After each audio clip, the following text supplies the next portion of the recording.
The packages come every day by the hundreds, hauled in on pallets and torn open by a small army of workers. The contents are always a surprise. Somebody's trash, treated like treasure. An Arc'teryx winter coat that no longer fits.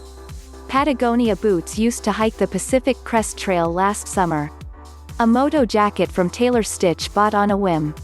Under the glare of bright lights, the crew notes peccadillos, discoloration or pilling on a sleeve, and checks for authenticity. Once satisfied, they clean, photograph and prepare an online listing for each item. The 80,000 square foot warehouse outside San Francisco is the central nervous system for Trove, the big brand reseller setting up shop at the crossroads of retail's tumultuous present and potentially transformative future. It's soup to nuts, says Andy Rubin, 48, the 9-year-old startup's co-founder and CEO, whose operation helps companies capitalize on used goods that their customers would ordinarily pawn at vintage shops or dump into landfills. It's resale in a box.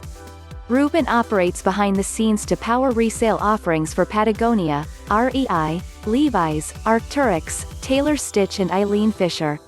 There's more to come. The company says it's in talks with 15 additional brands and is set to double revenue this year from an estimated $20 million in 2020. Trove handles the messy logistics of taking back merchandise and preparing it for resale, managing the online listings and shipping the merchandise in each brand's own packaging.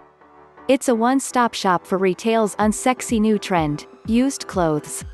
Second-hand products represent a $28 billion business that's expected to more than double to $64 billion by 2024, according to ThredUp, a San Francisco-based online consignment company.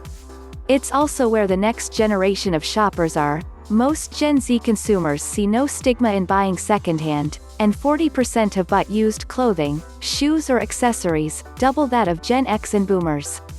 If apparel companies' sudden embrace of used goods sounds like an about-face from an industry that has long promulgated, and profited from, the idea that shoppers must have the latest fashions, that's right. It made them nervous until they realized they could get into the business too. They don't always have to sell new, says Dana Thomas, author of Fashionopolis, The Price of Fast Fashion and the Future of Clothes. The trend has even spawned its own marketing-friendly new word, re-commerce. In a lot of ways, our re-commerce business checks all the boxes around what we are hoping to achieve, which is providing products to more and more customers while lowering our environmental impact, says Ken Voller, who manages secondhand sales for REI, noting that the segment doubled for the recreation cooperative last year, fueled by customers 10 or 20 years younger than its traditional member base and twice as valuable. One of them is Kevin Griffin, a 25-year-old legislative intern from Indianapolis.